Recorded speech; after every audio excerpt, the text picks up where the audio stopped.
प्रभाकर मिश्रा, जो कि भाजपा के प्रदेश प्रवक्ता है लालू यादव, और उनके परिवार पर खूब निशाना साधे हैं। उन्होंने ये तक कह दिया है कि लालू परिवार चाहे कुछ भी कर ले, उन्हें जेल तो जाना ही पड़ेगा। गरीब लोगों की हाय लगी है लालू परिवार को, और इस हाय से लालू परिवार की राजनीति का अंत भी होगा।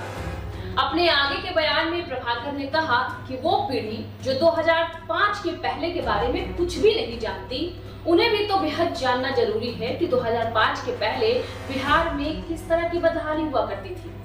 अब के और तब के सड़क में क्या फर्क है, अस्पताल और बिजली की स्थिति में कितना फर्क आया है।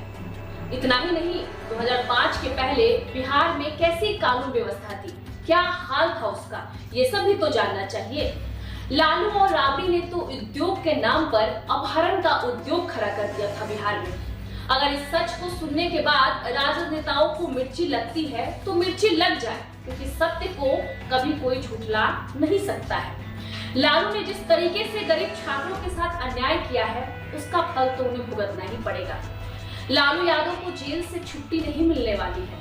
जब तक लैंड फॉर जॉब मामले में लालू और उनके परिवार को जेल नहीं होगी, तब तक पीड़ितों को न्याय नहीं मिलने वाला है।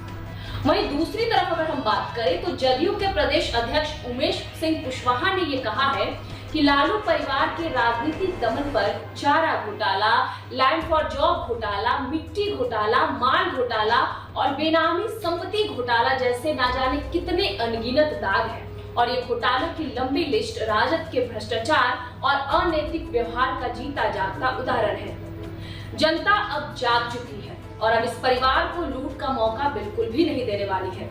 राजद की राजनीतिक विरासत संभाल रहे नेता प्रतिपक्ष तेजस्वी यादव भी अब अपने पिता के नक्शे कदम पर ही चल रहे हैं और जंगल राज की आग को और भ्रष्टाचार को फिर से बढ़ावा देने के साजिश में लगे हुए हैं। ऐसे में उन्हें भी ये जान लेना चाहिए कि अब बिहार की जनता हो चुकी है जागरूक और लोगों के नापाक इरादों को भली भांति समझती है। और रही बात विकास और सुशासन की नीति का, तो उसके सामने राजद का किसी प्रकार का कोई झूठ नहीं टिकने वाला है, क्योंकि उनकी राजनीति सिर्फ और सिर्फ परिवारवाद और निजी स्वार्थ तक ही टिकी हुई है। तो ये थी आज की अहम खबर जो पीपीएम टाइम्स बिहार के माध्यम से मैं साझा कर रही थी। आगे और भी खबरों के लिए आप बने रहिए हमारे साथ।